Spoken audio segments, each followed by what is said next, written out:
We have a massive Boston Red Sox trade update based off brand new reports suggesting the Red Sox may be in the best position going forward to make a blockbuster move this offseason for one of the best starting pitchers in all of baseball, in Tarik Skubal. We'll break down all of the new reports and how this could even be remotely possible for Boston going forward to possibly have not only the best left-handed starting pitcher in baseball, but as well as the second best left-handed starting pitcher in baseball in the same starting rotation. We'll break down all of that on this episode of Red Sox Digest. But first, please do remember, scroll down and click that subscribe button to stay up to date with everything Boston Red Sox, as we are going to be doing live streams all off season long going into the regular season, as well as obviously daily videos keeping you up to date with the Red Sox. Thank you guys, we do appreciate it, but now let's get to it and break down. Is there a real chance of Tarik Skubal landing in Boston? Now, if you have been a part of the last two live streams over the last 2 weeks between Jason and I, we have had this conversation a few times because people ask in the chat, let's go get Skubal, or can we go get Skubal in Boston? And Jason and I have both shut it down relatively quick because the entire idea over the last, until the last 10 days ago when we got a report from Jon Heyman suggesting there was a drastic difference in contract and the number in which was presented to Skubal from the Detroit Tigers, it seemed impossible for anyone to go out and acquire Tarik Skubal outside of someone probably like the Los Angeles Dodgers, where they could go out there and trade a superstar and four really, really good ready now players to play in the current major leagues for the Detroit Tigers. Now, it didn't seem like that was going to happen. Obviously, the Los Angeles Dodgers are still actively playing. They're in the World Series playing the Toronto Blue Jays, and their offseason wouldn't start for at least another month, it seems like. But for the Red Sox and all other teams, they are eliminated. And no, they can't start having these conversations and making trades between these teams, but the idea of extending players is now being circulated around the league. And it seems like, based off this report roughly 10 days ago that we got from Jon Heyman, the Tigers and Skubal started these conversations, but there was a $250 million difference on the number presented to Skubal. So the Tigers approached with a number that was probably, and again, I'm speculating and assuming here, that the number presented from the Tigers was something relatively close to what Garrett Crochet got in the sense of overall value, in the close to that $190 million mark, making him the ninth most expensive pitcher in baseball. That's a hell of a deal looking back at it, because he is going to be the 1B guy at the end of this year based off of what we could expect in the Cy Young voting, with Skubal obviously winning it in the AL because he was just undeniable for the second straight year. I believe he was the fifth player all time to go back-to-back with like over 190 innings pitched, 200 plus strikeouts, and a sub-2 ERA. He's in a class of his own. And now, am I saying that Crochet's far off of that? Absolutely not. I watched every single start Crochet appeared in this year, and if I was voting, I would give it to Crochet. I really did. I really would. He was absolutely gross. But again, to the idea of possibly the Red Sox adding, not only having the best starting left-handed pitcher in baseball, but possibly adding Tarik Skubal as well to that mix, a 1A, 1B type of situation. So Jim Bowden went on to write and publish this article on Twitter. It'll be tagged down below if you'd like to read the entirety of it. We're going to focus on the Tarik Skubal situation and conversation that he had. Tarik Skubal heads the top 10 MLB stars most likely to be traded this offseason. That is a drastic headline, to say the least. Now, Bowden would go on to break down a few things involving Skubal and what could possibly take place and why it would take place this offseason between him and the Tigers and possibly another team, hopefully the Boston Red Sox. Now, there's a few parts we have to point out. The first thing is that Bowden goes on to mention in the start of this first paragraph, if you will, that the conversation started, and he goes on to reference what we already mentioned, the fact that there was $250 million difference, $250 million, in the initial number. Now, that is not something That's not a few $1,000,000. That is a drastic amount of money in itself, and that's something Skubal's looking to be added to this number. So it's probably going to be close to that $400 million mark if we all had to guess, and that's something that we learned from Bowden in this article, saying that the conversation started, there was a drastic difference, and if anyone wants to go out there and take care of someone like Skubal or even someone like Paul Skeens, as they're known as the 1A, 1B pitchers in all of baseball, not coming down to the side they throw from. But if you want to do that for a long-term extension, you're going to have to surpass numbers that were given to Garrett Cole and Yamamoto, who is currently pitching for the Dodgers, and obviously Cole just missed the season with the Tommy John injury for the New York Yankees. But if you look at the numbers here on Spotrac, those are the two top guys in all of baseball. Obviously, Yamamoto got absolutely paid when he came over from Japan. No, the Dodgers were taking a chance on him. Yes, they saw him pitch in the WBC. They saw him pitch over in the, I'm never going to remember, NGL League, I believe. I'm probably butchering that. But the idea is the same. If they want to acquire Skubal or Skeens, for that matter, for a long-tenured contract, you're going to have to pay. And you're going to have to pay close to that $400, if not past that $400 million mark. Now, we'll get into the conversation of whether or not Breslow and the rest of this front office will actually do that or not this offseason.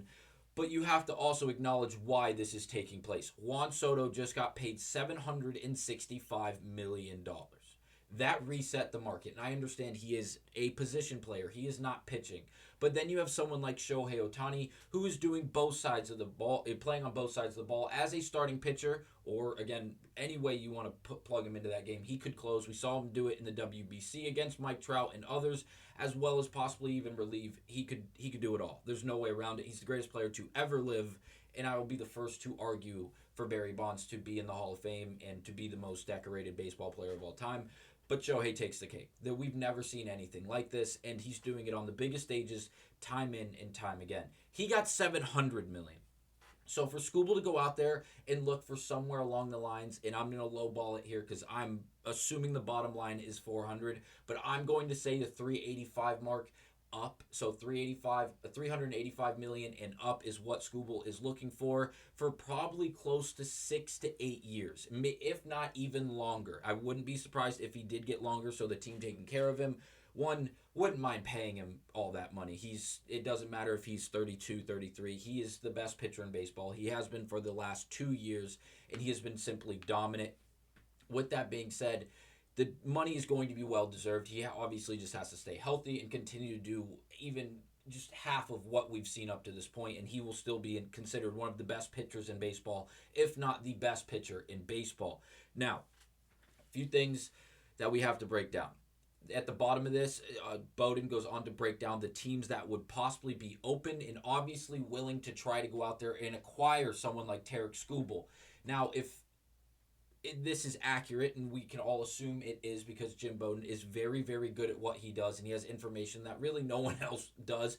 He goes on to mention teams such as the Mets, the Dodgers, the Red Sox, Yankees, and the Giants. Now, obviously, all of those teams are relatively big to not massive markets, the Dodgers and New York taking the cake in that conversation, obviously. But then you have teams like the Giants, the Red Sox, and obviously the Mets, who, again, another New York team, but it feels like they're in the shadow of the Yankees. Again, they did spend $1 billion last offseason to not even make the playoffs. Doesn't seem like, I don't know if Skubal would want to go there. It feels like the other options, if he wants to win while also being taken care of financially, are really, really, really good options. In the sense of the Dodgers, they're in the World Series. They have a fantasy roster collected and constructed for their baseball team. Red Sox are really, really young, and this is the part of the conversation that gets very difficult. In order to go out and get Skubal, you're going to have to make a trade. In order to do so, you're going to have to give up some of the farm system. And when I say some, I mean a drastic amount of the farm system. Remember what they traded for Crochet. 3 top prospects, Kyle Teal, Montgomery, and other, that was a drastic trade. Now, looking back at it, it's safe to say the Red Sox did very, very well. They gave up those prospects who haven't done much in the major leagues up to this point. Kyle Teal looks promising, but again, he didn't really play up to the level of the players like even Campbell, who had a short stint that didn't look very pretty towards the end of it. Roman Anthony, without question. Marcelo, again, very small sample size because of injuries, but when he was active, he was a damn good ball player, both defensively and offensively with great versatility.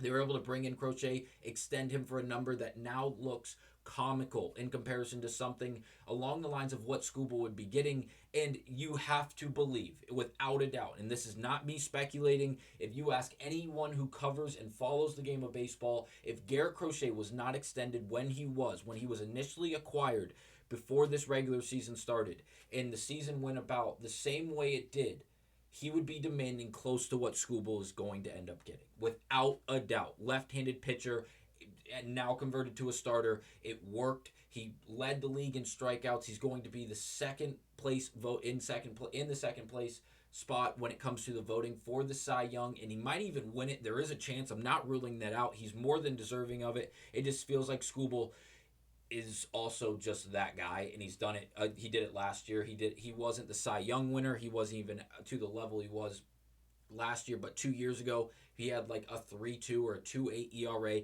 He was very, very good. He just wasn't as productive, and he didn't play in as many games as he has in the last 2 seasons. And look at these underlying metrics. It's ridiculous. If you look at the underlying metrics, if you look at the basic stats, if you physically watch him play the game of baseball, he is undeniable every single time. And I know he got beat up by Seattle in the postseason, but he still was dominant. He had 13 Ks in that first meeting against Seattle in that postseason matchup.